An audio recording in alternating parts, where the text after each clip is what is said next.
is a digital information literacy expert at Washington State University, Vancouver. He has worked with various organizations on digital literacy initiatives to combat misinformation, including AASCU's American Democracy Project and the National Writing Project. He is a winner of the Rita Allen Misinformation Solutions Prize and the author of the award-winning textbook, Web Literacy for Student Fact-Checkers. His approach to digital critical consumption, often referred to as SIFT, is popular among those teaching first-year college students on how to evaluate and contextualize information sources.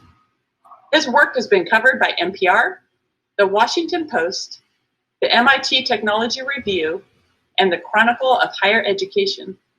Please join me in welcoming Michael Caulfield.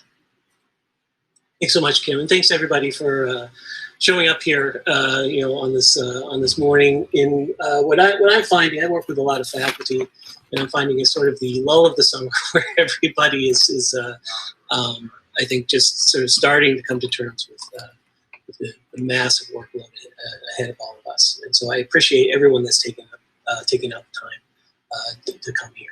So I'm going to start by talking about, I'm going to talk about SIFT, I'm going to talk about COVID misinformation. But I'd like to start the story with how I came into this work, and particularly the research that led me to develop SIFT, which addresses a set of problems that a lot of other information literacy paradigms have not addressed. So let me allow me to take you on a trip. So we are going to absolutely get through. We're going to absolutely get through, this, history, and get to some examples. We're actually going to have you work on some examples in the way that students would. But again, I want to start with where I started in this work. And I want to start with what I call a tale of two sites. So this is the first site. This is the American Academy of Pediatrics. Now, I don't know if you know the American Academy of Pediatrics, but the American Academy of Pediatrics, founded in the 1930s, I think 80,000 members, maybe, or 60,000 members, and a budget of 80 million, something like that. That budget goes to research, and it goes to professional education of physicians, right?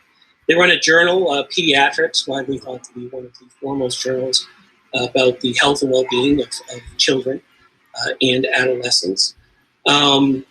They're just widely thought to be one of the best resources on what is the state of knowledge in pediatric physical health and mental well-being, right? Really solid source, really solid source.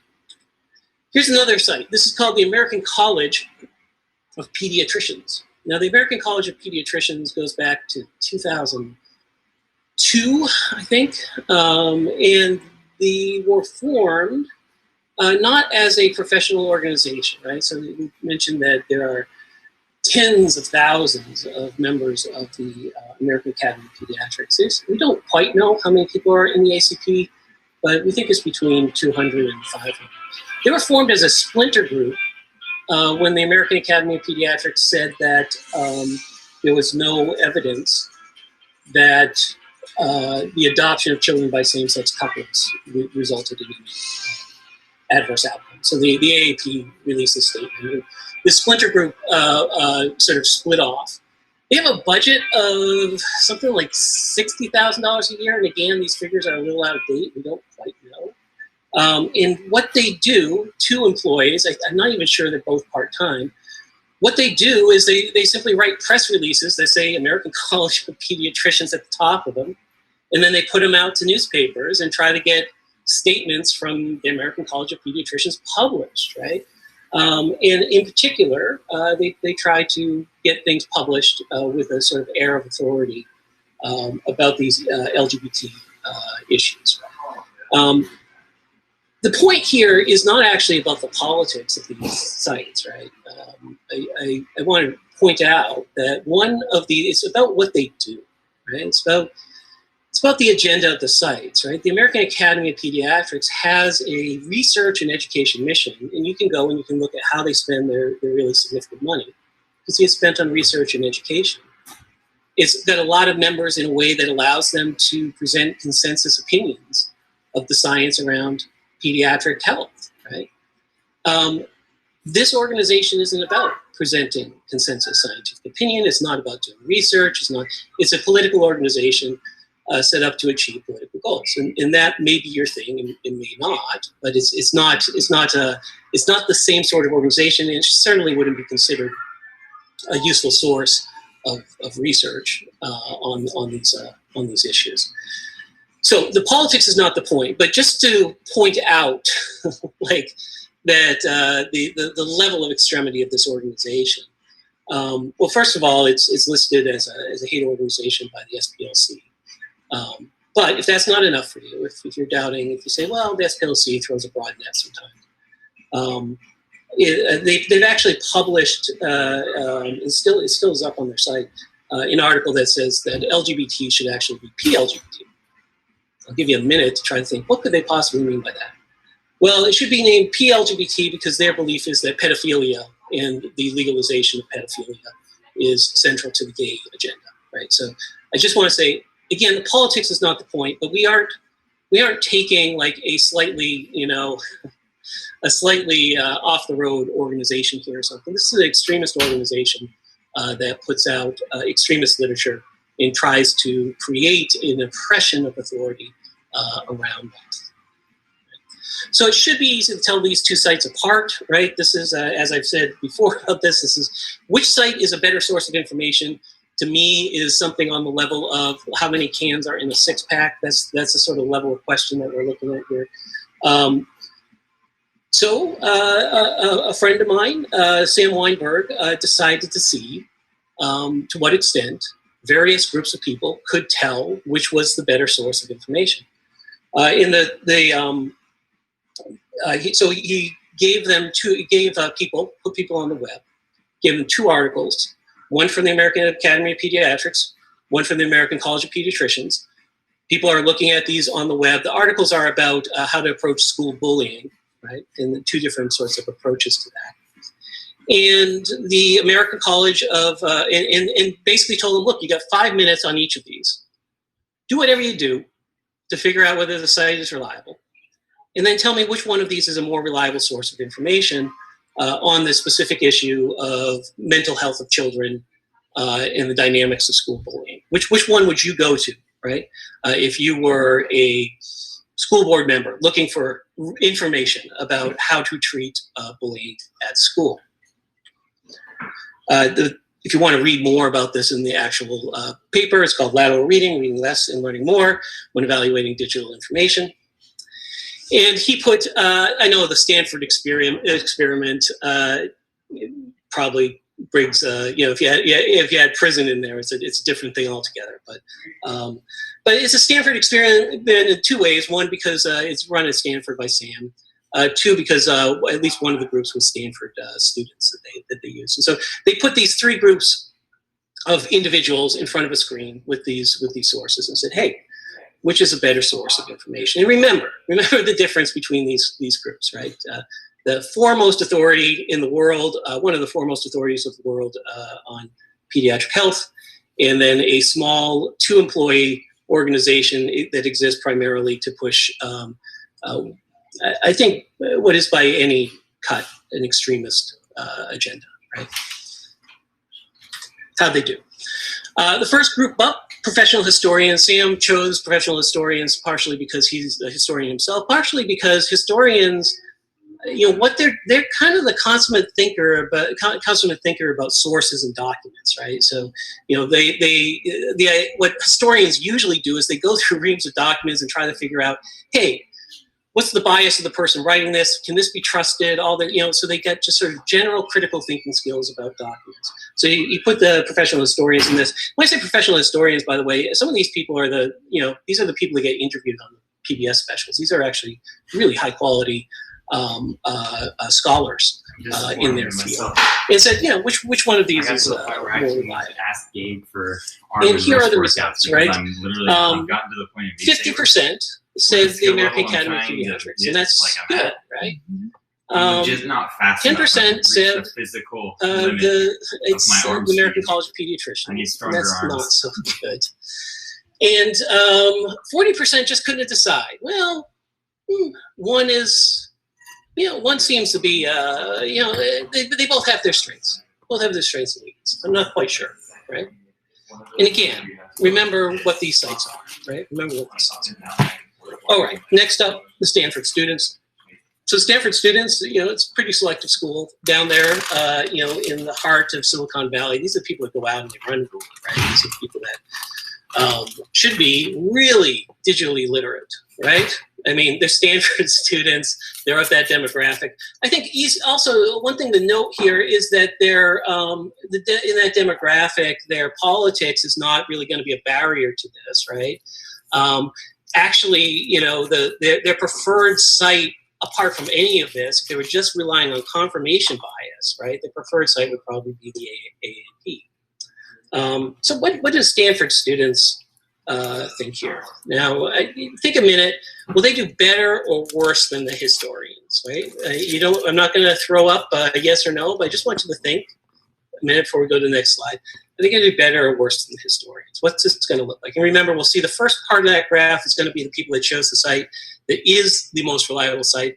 The second part of that graph is going to be the people that chose the SPLC listed hate site. And the third is going to be the people that weren't quite sure, right? So here we go. Drum roll, something. Not so good, right? 20% of Stanford students chose the American Academy of Pediatrics. 64% chose the ACP as the more reliable of the two sites. And kind of true to, sometimes stereotypes are true to form. They're a lot more confident than the historians, with only 16% saying that they couldn't really figure it out. They couldn't really decide, right? So if you were to say which website was more reliable or less reliable, and here's our result. 64% choosing that two-person organization over one of the foremost sources of pediatric information in the world, right? And the final group is the professional fact checkers. So the professional fact checkers, they have a set of skills, right? They have a set of skills, and we're interested to see how that works out, right? They don't necessarily have any background in medicine. They're not necessarily digital natives, right? They don't have years of experience with sort of generic critical thinking, right? They've just got a set of skills, right? So how do they do? 100% got it right, right? And the interesting thing, though, is not even these statistics. It's not even the percentage that got it right, the percentage that got it wrong. The interesting thing about the study is they got it right fast, right? So this study was actually a relatively small numbers of people, but they recorded the screens of the people and had them talk through what they were thinking as they tried to solve this issue. And you looked at the students and you looked at the historians, and they took the full 10 minutes on these things, 5 on each site, took the full 10 minutes, and they still ended up with a really bad results. The fact checkers, for the most part, came to their decision in about 90 seconds, right? 90 seconds. So what was the difference, right? What was the difference? And that was sort of the point of Sam's research. Why were the fact checkers able to do this so quickly, whereas the students just got confused even when they were spending more time on this particular issue? And what Sam noticed, along with his graduate assistant, Sarah McGrew, was that when you looked at the recordings and you listened to what people did and said they did, the ones that did well read what he called laterally. That is, they got to that page that had the argument from the particular organization, and they spent like 10 seconds on that initially, because what they wanted to do was get off the page and get enough context so that they could come back to the page and read it, right? That is, they came to the page, they realized, I don't know what this organization is, I don't know what they do, I don't know who these people are. Before I start to read, not after, not during, but before I even start to read this, I need more information. I need more information just to do my reading. So they read laterally, which means that they opened up another tab and threw in a Google search and got some information about the site that didn't come from the site itself. And that's kind of crucial here, right? The ones that did poorly, they read what Sam calls, they read vertically, right? So they came to these articles and they just started reading. You know, yeah, I found this document lying around in the street. I'm going to pick it up and think logically about it. You know, that's how they did it. One of the things that Sam noted, and that I think is very true, is that this is how we have taught students, whether we realize it or not. It's how we've taught students to read. You know, often because we're in a classroom setting and we're not kind of working with open internet and things like that. But we give students documents and we say, critically think about this, and the students dive into it. And what do they look for, right? What do they look for when they read vertically? They say, oh, does it have a lot of footnotes? Is it well laid out? Does the language sound scientific, right? They look for all these sort of surface features. If we have any biologists in the crowd, they look for what we would call endogenous features rather than exogenous features, right? So they look at the things that are come out of the document, right? But the document is produced by the person who might even be trying to disinform you, right? It's everything in the document is under the control of the person that writes the document, right? So you can't really rely on these endogenous cues. You've got to rely on the exogenous cues. You've got to rely on what does the internet say about this source, right? So that was the difference between the two, right? So students weren't missing critical thinking. They were missing what we called critical web literacies. And specifically, it wasn't really what they were thinking that was the problem. It was that they weren't gathering the context, right, that they needed to start the thinking and reading. You can get to the thinking and reading, but if you get to the thinking and reading before you know where something comes from, before you know what the sort of general status of a claim is in the expert community, if you don't have that before you start reading, you simply cannot be an effective reader, right? All right. So SIFT, the methodology that I developed with some help from Sam, is about building context before you engage with the text, right? And doing that quickly, doing that 60 seconds, 90 seconds, 2 minutes, right? Just doing your basic information hygiene before you start on the text. And it's got there's 4 reasons why we use SIFT that are kind of unique to the digital world, or at least the digital world has exacerbated. I'll go through these really quickly so you understand, I think, some of the digital pressures that make SIFT really important. This teleportation problem, right? So we get to a source. It just, if you think about any source you would read before the internet, a book doesn't just arrive on your doorstep without you having ordered it. You don't order it unless you know what the book is about and you know something about the author, right? By the time information reaches you, you know something about that information. You go to the library and check something out, it's already gone, right, through a lot of vetting, right? And we'll get to that in a minute. But also, you're getting that article because it was referenced by something in some other article, right? You're following some sort of chain of reference. The web just puts information in front of us, and we react to it as if we knew about it, when of course we don't, right? We don't actually know about it. Gatekeeper problem, what I just referred to, a lot of time, it used to be that if you were taking a book out of a library, at least a librarian had done some initial vetting. That doesn't mean what was in the book was right or true or anything like that, but it probably means that it is significant. The book is significant in some way, right? It's significant in some way. So it's at least vetted for significance, even if it's a horribly wrong book, right? You know that it's a book that is worth paying attention to. It may perhaps because it's horribly wrong, right? But there's some gatekeeping involved there. Attention, not information, is a scarcity problem. We used to think about information as the scarcity, right? So we only have a little bit of information on a bunch of things, right? And so our idea there was, oh, well, because of that, every piece of information, every take we get on something, every piece of research, we've got to look at that and draw the insights from it. But the truth is, we now exist in a world where there's an abundance of all these things. And the issue really is figuring out what is best to spend our time on, right? Because our attention is really the scarcity here. And so that process of deciding what to pay attention to ends up being the most important part of our whole, our whole education, self-education process, right? And the final is this atomization of content and claims. So, you used to read, if you read insights from a research paper, think about that, right? It's contextualized for you. You generally start with a research review. It depends on the discipline, but you generally start with a research review at the top. They explain what is generally considered, scientific consensus, what is up for debate. They set the whole frame. They get into their results. The conclusion tries to be, relatively conservative about what they can say and what they can't say. Everything is contextualized. Now, if you see a tweet of that, right? You see a tweet of that research. What level of that contextualization does the tweet bring into the tweet? What level does the Facebook post that links to that article bring in?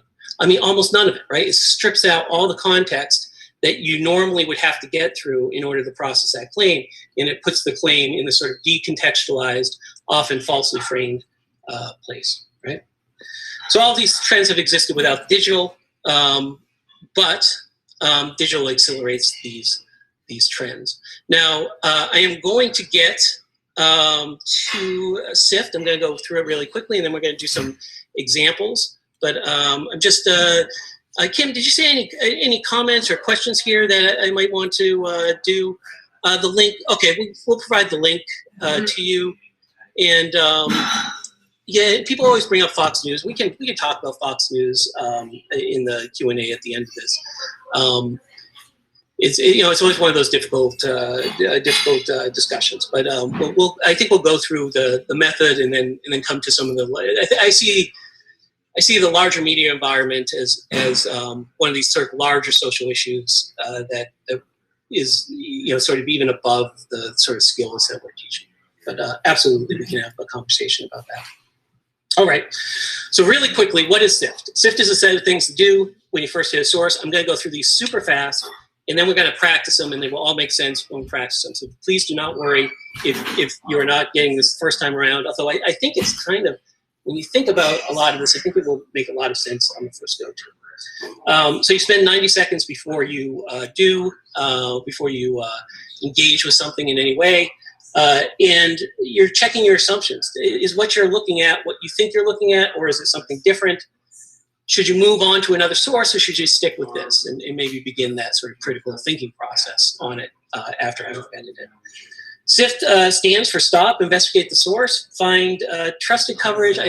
We've changed this a couple times back and forth between find trusted, find other.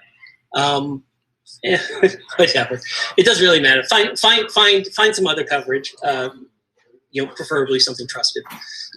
Trace claims, quotes, and media to the original context. Stop is pretty easy. Just when you see a source and you have a strong reaction to it, what do you know about this source, right? Is it familiar to you, right? Do they have expertise in incentives to get it right? The two most important things in a source, it really is that they are in a position to know, and that their incentives, right? Their incentive. Well, I think we will get started just to respect everybody's time. Welcome to. There's 3 parts to every lesson that we show in class. Again, I'll be kind of putting you in the frame of students for the next portion of this. But just to let you know, we generally do a bunch of these quick hits on fact-checking different claims. And then we have larger discussions. And the discussions are often about the bigger topic. It could be about anti-vax, climate change, satire, people's motivations or vulnerabilities, connections to your academic topic. And then we often ask the students, okay, knowing what you know now, how does this change your behavior? Or what should society do, right, about these particular issues? So with that said, let's get to the demos and application. And this is going to be highly participatory. So, get your, take a sip of your water or whatever. And we will, I can get behind this. Hold on a second. The Zoom thing sometimes pops up in these weird places. They get in front of your close button. All right. So let's do this. So this is the first one that I'll do. And the way this is going to work is I am going to keep in mind I'm going to provide you some information that is highly reliable, some information that is not so, some information that is what I call runaway, runaway level information. And so we're going to see all of these different types of information as we go through here. So and this is very important in the pedagogy too, as we teach students these things. We don't want to teach students to be cynical, right? The point is not just distrust more things. In fact, we find that students often distrust too much in some of these things. Everything is sort of more or less, So I think it's important to do a mix where some things turn out to be credible and some things don't. So let's drop this link into the box here. And the question I'm going to ask you in a minute, go to that link. The question I'm going to ask you in a minute is, how would you rate the quality of this information in source? And the answers I'm going to give you, again in a minute, will be either strong, half decent, not great, or runaway. Right? And we may have some differences of opinion, right? But I think there's on this one, there's a general sort of range in there that will come to. So take a look at this article, look through it, and I'm going to give you about 2 minutes to do this, and then we're going to, we'll throw up a poll, and we'll have a discussion. You want to call? I'm recording this so I can put it into another program and insert pictures. Insert questions. I've already went to this workshop.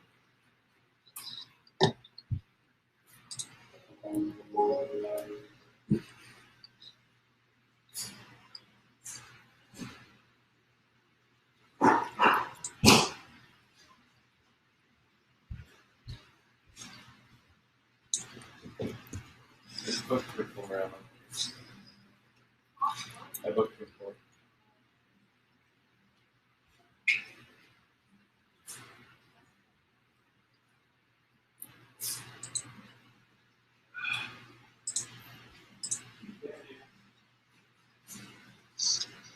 Well, I'm going to launch the polling. You don't have to be done, but it's a way for me to tell who is done and who is not. So if you need another minute or so, that's fine. But if you don't, you can go ahead and answer. Again, the question is, how would we relate the quality of this information and source on this particular question of nutrition in COVID? And it's all anonymous.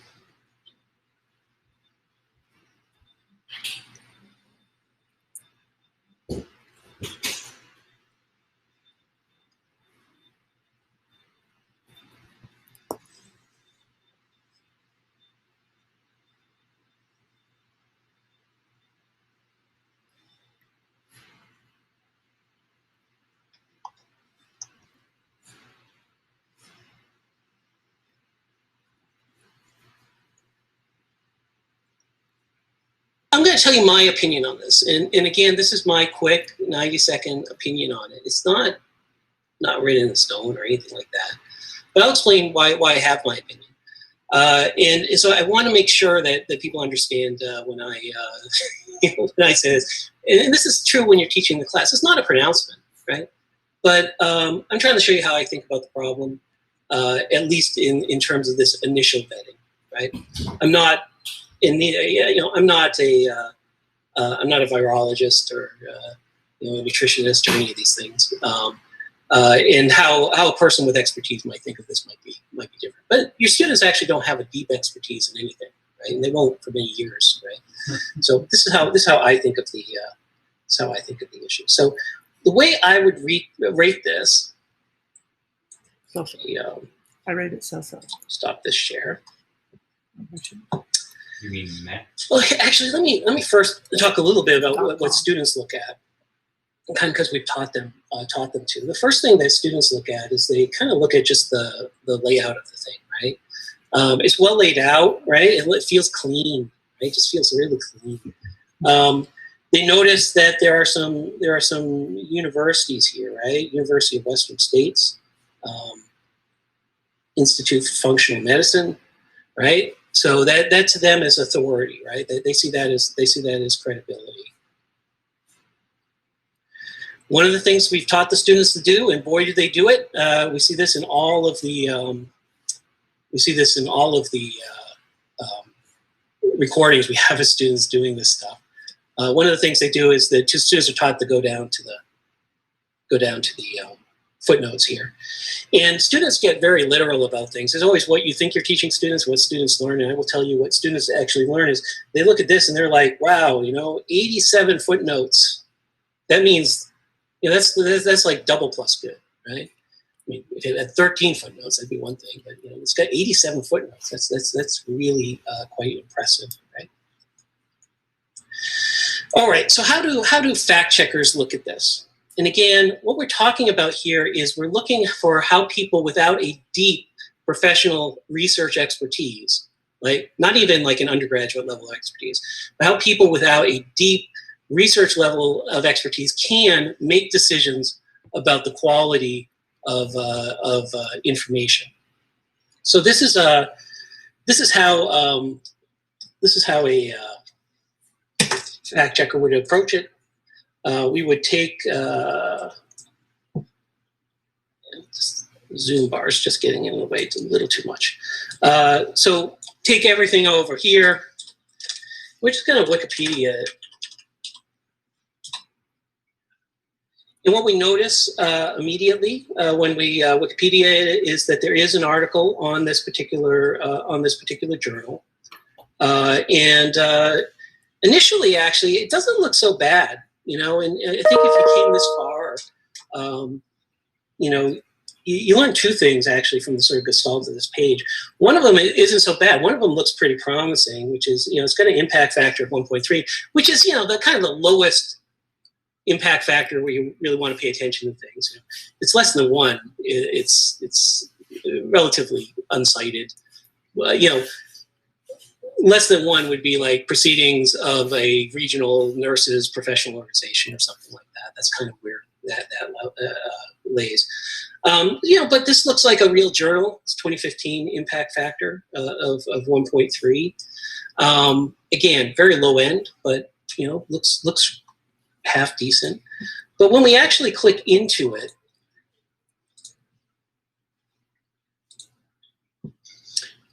we learn this. We scan this very quickly. And here's what I would note just from a quick scan of this. Note that, again, this might be a little out of date, but in 2013, the editor-in-chief was Andrew W. Campbell, right? Who was barred from practicing medicine in Texas. The Texas Medical Board took repeated action against him because he relied on junk science, ordered inappropriate tests, and improperly diagnosed toxigenic mold exposure, right? Does that mean that the actual article is wrong? No, absolutely doesn't. And part of, when you look at the answer that you may have provided in this, and I'll reach out as we start going through this, I'll reach out and learn some people's thinking behind the answers. Maybe the answer you provided was on the basis of, even apart from that, it might be a decent article. There might be evidence that citations might make sense. Maybe you have a deep understanding of nutritional science and its relationship to virology, right? But here's the thing, right? The web is abundant, right? And so the question we have to ask ourselves is, given that there is so much information out there about nutrition and COVID, right? So many things that we could look at, is the thing that we want to give our attention to, is it this? And I would say in this case, the answer was no. Now, how would I rate it? Like, what would I say? Well, I mean, I would have, if I was answering it, I think it's somewhere between 3 and 4 there. It's either, it could be runaway, it could be, problematic. And the only reason why I'd go to problematic versus runaway in this case is because it does seem to have an impact factor that indicate that some of the articles may have been cited enough that it might indicate some level of some level of authority. But this sort of stuff is, we're kind of looking to figure out, should we eliminate this from our diet, on this particular issue? And in this case, I would say yes. Now, I'm going to show you some other prompts, and we can come back to this. And if people have some questions about this particular one, we'll come back to this.